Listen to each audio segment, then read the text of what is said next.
بسم اللہ الرحمن الرحیم۔ آج پھر میں تھکن سے چور وجود کے ساتھ اپنی چارپائی پر لیٹی تھی۔ پورا جسم جگہ جگہ سے درد کر رہا تھا، آنکھیں رو رو کر سوچ چکی تھی، نہ جانے کب تک مجھے ایسی بے بسی کی زندگی گزارنی تھی۔ کاش کوئی مجھ پر ترس کھا سکتا، کوئی میرے دل کا حال بھی جانتا کہ میں کیا چاہتی ہوں۔ بہت تھک جاتی ہوں میں، سارا دن کوئی تکلیف کوئی درد مجھے آرام دینے کا سبب نہیں بنتا۔ میں یہی سوچتے ہوئے دوبارہ سے اپنی آنکھوں سے آنسو صاف کرنے لگی کہ اچانک سے بادل گرجنے کی آواز سنائی دی۔ ابھی تو موسم بالکل صاف تھا اور یہ آواز سنتے ہی میں سوچنے لگی کہ اب مجھے پھر سے باہر صحن میں نکل کر گھر کی ساری چیزیں سمیٹنا پڑیں گی۔ اس گھر میں تو 2 ہی کمرے تھے اور بہت سارا سامان باہر صحن میں ہی پڑا رہتا۔ اگر میں نے ابھی سامان نہیں سمیٹا تو سب کچھ گیلا ہو جائے گا، اور اگر لکڑیاں گیلی ہو گئی تو صبح کھانا کیسے بناؤں گی؟ اور میری ساس، وہ تو گھر سر پر اٹھا لے گی۔ یہی سوچتے ہوئے اپنی دکھتی کمر کو ہاتھ سے پکڑتے ہوئے دوبارہ سے اٹھی تھی، لیکن ابھی چارپائی سے نیچے نہیں اتری تھی کہ تیز بارش شروع ہو گئی۔ جلدی جلدی بھاگتی ہوئی صحن میں گئی۔ سب سے پہلے لکڑیاں اٹھا کر اندر کمرے میں اپنی چارپائی پر کچھ فاصلے پر جا کر رکھ دی۔ میری ساس آرام سے نیند کے مزے لے رہی تھی اور نند بھی آرام اور سکون سے اپنی نیند پوری کر رہی تھی، لیکن یہ ساری ذمہ داریاں میرے سر پر ہی تھی۔ ساری چیزیں سمیٹنے کے بعد دوبارہ سے اپنی چارپائی پر لیٹی کروٹ پر کروٹ بدلنے لگی۔ میرا جسم جگہ جگہ سے دکھ رہا تھا۔ تبھی مجھے اپنی کمر پر کسی کا لمس محسوس ہوا۔ کوئی آہستہ آہستہ میری کمر دبا رہا تھا۔ میں بہت سکون محسوس کرنے لگی، لیکن پھر اچانک سے ہڑبڑا کر اٹھ بیٹھی، کیونکہ میرے آس پاس تو کوئی بھی نہیں تھا۔ تو پھر میں نے اپنی کمر پر کس کا لمس اور کیسے محسوس کیا؟ اب مجھے ڈر محسوس ہونے لگا تھا۔ تبھی مجھے اپنے کانوں میں ایک سرگوشی سنائی دی کہ بس 3 مہینے اور۔ یہ الفاظ سنتے ہی میرا دل زور زور سے دھڑکنے لگا۔ کمرے میں اس وقت مکمل طور پر اندھیرا چھا گیا تھا، کیونکہ تیز طوفان کی وجہ سے شاید لائٹ میں کہیں خرابی آ گئی تھی۔ کمرے کی لائٹ مکمل طور پر بند تھی اور یہ آواز ایسے محسوس ہو رہی تھی جیسے خالی کمرے میں بولنے سے آواز پورے کمرے میں گونجتی ہو۔ تبھی مجھے ایک سائڈ پر ایک ہلکی سی روشنی نمودار ہوتے دکھائی دی، لیکن جیسے ہی میں نے وہاں کھڑے وجود کو دیکھا تو میری تو جان ہی نکل گئی، کیونکہ وہ تو میرا نام اندلیب ہے۔ میں نے ایک ایسے گھر میں جنم لیا جہاں بچپن سے لے کر جوانی تک غربت اور غربت ہی دیکھی تھی۔ ہم 5 بہنیں تھیں، ہمارا کوئی بھائی نہیں تھا۔ میرا باپ بھی غریب مزدور تھا۔ دن بھر محنت مزدوری کرنے کے بعد وہ ہم 5 بہنوں کا پیٹ پالتا۔ ماں بھی بیمار رہتی، وہ شوگر کی مریض تھی۔ ان کی دوائیوں کے لیے بھی میرے ابا کے پاس پیسے نہیں ہوتے تھے۔ جیسے تیسے کر کے ابا گھر کے اخراجات اٹھا رہے تھے۔ میں اپنی بہنوں میں سب سے بڑی تھی۔ دوسری ساری بہنیں 2-2 سال کے وقفے سے مجھ سے چھوٹی تھی۔ میرا باپ بیٹے کا بہت خواہش مند تھا، ماں کی بھی شدید خواہش تھی کہ ان کے ہاں بیٹا ہو۔ ایسے ہی کرتے انہوں نے 5 بیٹیوں کو جنم دیا، لیکن شاید ان کی قسمت میں بیٹے جیسی نعمت نہیں تھی، جبکہ بیٹیوں جیسی رحمت 5 دفعہ ان کے گھر ہو چکی تھی۔ ابا ہمیں ناپسند بھی نہیں کرتے تھے، لیکن وہ پیار بھی نہیں دے پاتے تھے جو ایک باپ کو اپنی اولاد سے ہونا چاہیے۔ شاید اس کی وجہ ان کی دن بدن بڑھتی غربت تھی۔ ابا شاید اس سب کا قصوروار اپنی 5 بیٹیوں کو ٹھہراتے تھے۔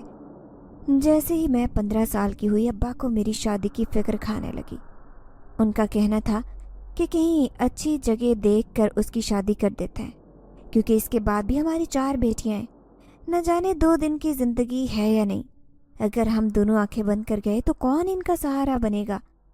اماں بھی شوگر کی مریضہ تھی، ابا بھی دن بدن کمزور ہوتے جا رہے تھے۔ اسی وجہ سے وہ اپنی زندگی میں ہی اپنی 5 بیٹیوں کو ان کے گھر کا کر دینا چاہتے تھے۔ ابا نے 1-2 رشتے کروانے والے سے میرے رشتے کے بارے میں بات کی۔ میں نے گورنمنٹ اسکول سے میٹرک کا امتحان ابھی پاس ہی کیا تھا کہ ابا کے ایک دوست نے ایک رشتہ بتایا۔ وہ مجھے دیکھنے آئے، لیکن یہ کہہ کر انکار کر گئے کہ میرا باپ تو انہیں جہیز دینے کے لائق ہی نہیں، جہیز کے بغیر وہ ان کی بیٹی کو بیاہ کر کے نہیں لے جا سکتے۔ اس دن میرا باپ ٹوٹ کر بکھرا تھا، کیونکہ میرے باپ کے پاس اتنے پیسے نہیں تھے کہ وہ میرے لیے ضرورت کی چیزیں ہی خرید سکیں۔ وہ تو اپنے گھر کے اخراجات بمشکل پورے کر رہے تھے، تو میرے لیے جہیز کہاں سے بناتے؟ ماں بھی رو رو کر بے حال ہو گئی تھی۔ اب مجھے اپنا ماں باپ پر بوجھ لگنے لگا تھا۔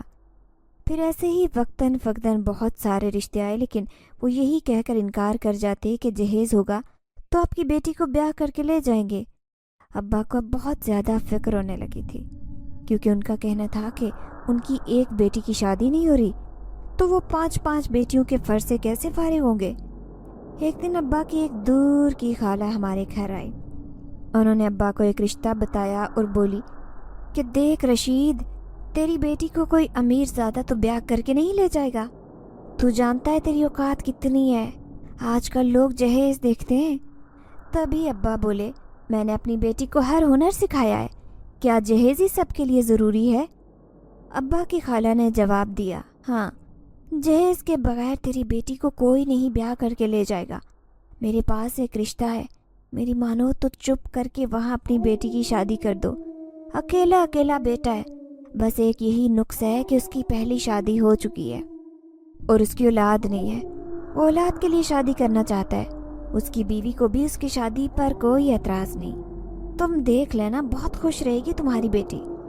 مستری کا کام کرتا ہے لڑکا، دیکھ لو بھیا، فیصلہ تمہارے ہاتھ میں ہے۔ ایسے ہی اپنی بیٹی کو گھر میں بٹھائے رکھو گے تو دوسری 4 بیٹیوں کی شادی کیسے ہوگی؟ اتنی بات کہتے ہی خالہ وہاں سے اٹھ کر چلی گئی تھی۔ ابا 2 دن تک کافی زیادہ پریشان رہے تھے، اماں بھی بالکل خاموش رہتی۔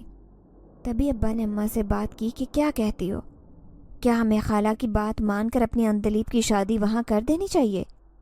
اگر ہم اندلیب کی شادی نہیں کریں گے تو دوسری بیٹیوں کا کب سوچیں گے؟ اماں بولی، آپ خود سوچیں، اندلیب کی عمر ہی کتنی ہے، ابھی 16 برس کی ہے اور وہ آدمی 35 سے 40 کی عمر کا ہے۔ تبھی ابا بولے، عمر سے کیا فرق پڑتا ہے؟ اماں نے جواب دیا، لیکن آپ یہ بھی تو دیکھیں کہ وہ پہلے سے شادی شدہ بھی ہے، نہ جانے ہماری اندلیب کے ساتھ وہ کیسا سلوک کریں گے۔ ابا نے جواب دیا، خالہ کہہ رہی ہیں کہ ان کی جان پہچان والے لوگ ہیں اور انہیں اولاد کے لیے شادی کرنی ہے، تو ظاہر ہے جس کی اولاد ہوگی اس کی وہ عزت کریں گے نا، اسی لیے میں نے سوچ لیا ہے کہ اندلیب کا رشتہ کر دوں گا۔ اماں کافی زیادہ پریشان ہو گئی تھی۔ ابا کا یہ فیصلہ پورے گھر پر سوگ طاری کر گیا تھا۔ میں رو رو کر بحال ہو چکی تھی، لیکن پھر کیا کرتی، میرے قابو کا شہزادہ تو کوئی مجھے بیانے نہیں آئے گا۔ یہی سوچتے ہوئے خود کو تسلی دی اور اماں سے بولی، اماں، ابا جیسے چاہتے انہیں کرنے دیں، میں اپنی بہنوں کے راستے میں رکاوٹ نہیں بننا چاہتی۔ ابا کے آگے اب اماں بھی مجبور ہو چکی تھی۔ ایک دن ابا نے اپنی خالہ سے کہہ دیا کہ وہ لڑکے والوں کو لے آئے۔ ابا کو اس شادی پر کوئی اعتراض نہیں۔ اگلے دن یہ خالہ ان لوگوں کو لے کر ہمارے گھر پہنچی تھی۔ اس فیملی میں ایک بوڑھی عورت، اس کی 2 بیٹیاں اور ساتھ میں اس کی بہو تھی، جو کہ میری بننے والی سوتن تھی۔ وہ مجھے پسند کر گئی اور اگلے ہی ہفتے نکاح کی ڈیٹ رکھ دی۔ ان کا کہنا تھا کہ وہ بنا جہیز کے مجھے بیاہ کر لے جائیں گے۔ سادگی کے ساتھ میرا نوید کے ساتھ نکاح کر دیا گیا۔ نوید ایک 40 سال کا ادھیڑ عمر آدمی تھا، جس کی داڑھی اور سر کے آدھے سے زیادہ بال سفید تھے۔ وہ پیشے کے لحاظ سے مستری تھا۔ ان کا چھوٹا سا گھر، جو کہ ہمارے گھر سے بھی بوسیدہ تھا اور ٹوٹی پھوٹی حالت میں تھا، اس گھر کے 2 ہی کمرے تھے۔ ایک کمرے میں میری ساس اپنی 2 جوان بیٹیوں کے ساتھ رہتی تھی، جبکہ دوسرے کمرے میں میرا شوہر اپنی بیوی کے ساتھ رہتا تھا۔ مجھے میرے شوہر والے کمرے میں لے جایا گیا۔ میں وہاں بچھی چارپائی پر بیٹھی اپنی قسمت پر افسوس کر رہی تھی۔ تبھی میری سوتن میرے پاس آئی اور بولی، دیکھو بھائی اندلیب، ایک بات آج میں تمہیں صاف صاف بتا دوں، نوید میرا ہے اور میرا ہی رہے گا۔ وہ تو شادی کے لیے راضی ہی نہیں تھا، میرے کہنے پر اس نے شادی کی کیونکہ مجھے اولاد چاہیے تھی۔ میں بالکل خاموش رہی۔ تھوڑی ہی دیر کے بعد وہ وہاں سے چلی گئی، لیکن میں جی بھر کر روئی۔ میرا شوہر رات بھر میرے کمرے میں نہیں آیا تھا، نہ جانے وہ کہاں تھا۔ اس بارے میں بالکل بھی نہیں جانتی تھی۔ اگلے دن مجھے یہ بات معلوم ہوئی کہ میری ساس، نند اور میری سوتن کی آپس میں نہیں بنتی، لیکن میرا شوہر اپنی پہلی بیوی سے بے حد محبت کرتا تھا اور وہ مجھے کسی خاطر میں نہیں لاتا۔ اگلے ہی دن مجھے کام پر لگا دیا گیا۔ میری ساس کپڑے کے تھان گھر پر لے کر آتی اور ان کی کٹائی دن بھر کرتی رہتی، ساتھ میں ان کی دونوں بیٹیاں بھی لگی ہوتی۔ جس سے وہ اپنے اور اپنی بیٹیوں کے اخراجات پورے کرتی، کیونکہ میرا شوہر گھر پر ایک پیسہ بھی نہیں دیتا تھا۔ وہ سارے پیسے کما کر اپنی پہلی بیوی کو دیتا اور اس کے فیشن پورے کرواتا۔ اسی لیے میری ساس اپنی پہلی بہو سے نفرت کرتے تھے۔ میری ساس نندو کی ہر روز میری سوتن کے ساتھ لڑائی جھگڑا ہونے لگا۔ سوتن مجھے دیکھنا بھی گوارا نہیں کرتی تھی۔ میں سارا دن کاموں میں لگی رہتی۔ گھر کے سارے کام کرنا میری ذمہ داری تھے۔ میرے شوہر کو اس سے کوئی لگاؤ نہیں تھا، ایسے جیسے اسے کوئی دلچسپی تھی ہی نہیں، اور نہ اولاد ہونے سے۔ پھر ایک دن میرا شوہر جیسے ہی میرے کمرے میں آیا، میری سوتن پیچھے ہی آ گئی اور آ کر آنسو بہاتے ہوئے میرے شوہر سے کہنے لگی کہ تمہاری ماں اور بہنوں کے رویے سے میں اتنی زیادہ اکتا گئی ہوں، تم بھی مجھ سے دور ہو جاؤ گے تو میں کیا کروں گی؟ تم جانتے ہو کہ میں تمہاری خاطر ہی اپنا سب کچھ چھوڑ کر آئی تھی۔ یہ بات سنتے ہی میرا شوہر بھی موم پڑ گیا۔ اب وہ اس گھر میں نہیں رہنا چاہتی تھی۔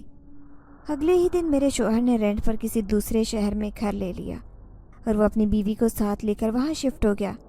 جب سے میری شادی ہوئی تھی تو میرے گھر سے کوئی آیا اور نہ ہی میں ملنے گئی تھی۔ مجھے تو ایسے لگتا تھا کہ میرے ماں باپ نے مجھے بوجھ کی طرح سر سے اتار پھینکا۔ میں دن رات روتی بھلکتی رہتی۔ میری ساس اور نندو کا رویہ میرے ساتھ بہت زیادہ بدل گیا تھا۔ میری سوتن کے ہوتے وہ کچھ نرم لہجے میں مجھ سے بات کرتی تھی۔ شاید یہ سب کچھ اسے جلانے کے لیے تھا، لیکن جیسے ہی وہ میرے شوہر کو لے کر یہاں سے گئی، ان کا رویہ میرے ساتھ بالکل بدل گیا تھا۔ مجھے سمجھ نہیں آتی تھی کہ یہاں میں کس رشتے سے رہ رہی ہوں۔ جس کے ساتھ میرا نکاح ہوا تھا وہی مجھے چھوڑ کر چلا گیا۔ اب میں اس کی ماں اور بہنوں کے ساتھ سارا دن نوکروں کی طرح کام کرتی۔ سارے گھر کا کھانا بنانے سے لے کر صفائی کرنے تک کی ذمہ داری میری تھی۔ اس کے بعد کپڑے کے تھان بھی میری ساس مجھ سے ہی کٹواتی۔ مجھے لاکھ باتیں سناتی کہ تمہیں یہاں فری کا کھانا کھانے کے لیے نہیں رکھا ہوا، جا اپنے میکے واپس چلی جا۔ لیکن میں اپنے ماں باپ کے گھر دوبارہ نہیں جانا چاہتی تھی، کیونکہ اگر میں چلی جاتی تو میری 4 چھوٹی بہنیں بن بیاہی رہ جاتی۔ پہلے کوئی جہیز کے بنا شادی کرنے کے لیے تیار نہیں تھا۔ اگر میں طلاق کا دھبا لگوا کر اپنے ماں باپ کے گھر بیٹھ جاتی تو میری بہنوں کا فیوچر خراب ہو کر رہ جاتا۔ میں نے خود کو مضبوط بنانے کی بہت کوشش کی۔ سارا دن کاموں سے تھک ہار جاتی تو رات کو جی بھر کر رو لیتی۔ سمجھ نہیں آتی تھی اتنی چھوٹی سی عمر میں زندگی مجھے اس موڑ پر لے آئی تھی جہاں میرا بالکل بھی جینے کو دل نہیں چاہتا تھا۔ کبھی کبھی دل چاہتا خودکشی کر لوں، لیکن پھر یہ سوچ لیتی کہ اگر خودکشی کروں گی تو اپنی آخرت بھی خراب کروں گی۔ یہی سوچ کر اگلے دن کے لیے خود کو میں تیار کرتی۔ ساس بھی اپنی جگہ مجبور تھی۔ اس کے سر اس کی 2 بیٹیوں کی ذمہ داری تھی۔ اس کا اکلوتا بیٹا جو اپنی پہلی بیوی کے ساتھ الگ گھر میں شفٹ ہو گیا تھا، وہ اپنی بیٹیوں کی شادی کے لیے فکر مند رہتے تھے۔ میرے سسر کا ایک پلاٹ تھا، وہ بیچ کر میری ساس نے اپنی ایک بیٹی کی شادی کر دی۔ اب ایک بیٹی غیر شادی شدہ رہ گئی تھی۔ میرے ساتھ میری ساس اور نند دونوں کا سلوک بالکل بھی اچھا نہیں تھا۔ اس دن میں نے گھر کے سارے کام نپٹائے، ساس اور نند کے لیے کھانا بنا کر ان کو کمرے میں دے کر آئی تھی۔ وہ کھانا کھا کر کچھ دیر آرام کرنے لگی تھی، تبھی میری ساس نے مجھے یہ حکم دیا کہ میں آرام نہیں کروں گی، بلکہ جتنے بھی تھان کاٹنے والے پڑے ہیں وہ سارے مکمل کرنے کے بعد ہی جا کر سو سکتی ہوں، کیونکہ انہیں مال کل ہر حال میں واپس کرنا ہے۔ کپڑے کے یہ بڑے بڑے تھان جنہیں کاٹ کر الگ الگ سوٹ بنا کر پیک کرنا ہوتا تھا، میں یہ سب کچھ کرنے میں مصروف تھی۔ مسلسل 2 دن سے میں بخار میں تپ رہی تھی، لیکن دن بھر کام کرنے کے بعد بخار زیادہ تیز ہو جاتا۔ دن بدن کمزوری بڑھتی جا رہی تھی۔ میرے پاس اتنے بھی پیسے نہیں تھے کہ میں اپنے لیے دوائی خرید سکوں۔ میری ساس اور نند کو میری طبیعت کی ذرہ برابر پرواہ نہیں تھی۔ اپنی آنکھوں کے آنسو چھپاتے میں دن رات کام میں مگن رہتی۔ اس دن بھی جیسے ہی میں نے تھان کی کٹائی کا کام مکمل کیا، ابھی جا کر کمرے میں لیٹی ہی تھی، آج پھر میں تھکن سے چور وجود کے ساتھ اپنی چارپائی پر لیٹ گئی۔ پورا جسم جگہ جگہ سے دکھ رہا تھا اور آنکھیں رو رو کر سوج چکی تھی۔ میرا ہر روز کا یہی کام تھا، دن بھر کام کرتی، رات کو چارپائی پر لیٹتے ہی آنکھوں سے زاروں قطار آنسو جاری ہو جاتے۔ مجھے اپنی زندگی ایک بوجھ لگنے لگی تھی۔ جب باپ کے گھر تھی تب اس پر بوجھ تھی، اور پھر شوہر کے پاس آئی تو اس پر بوجھ بن گئی۔ اب وہ یہ شہر چھوڑ کر ہی چلا گیا۔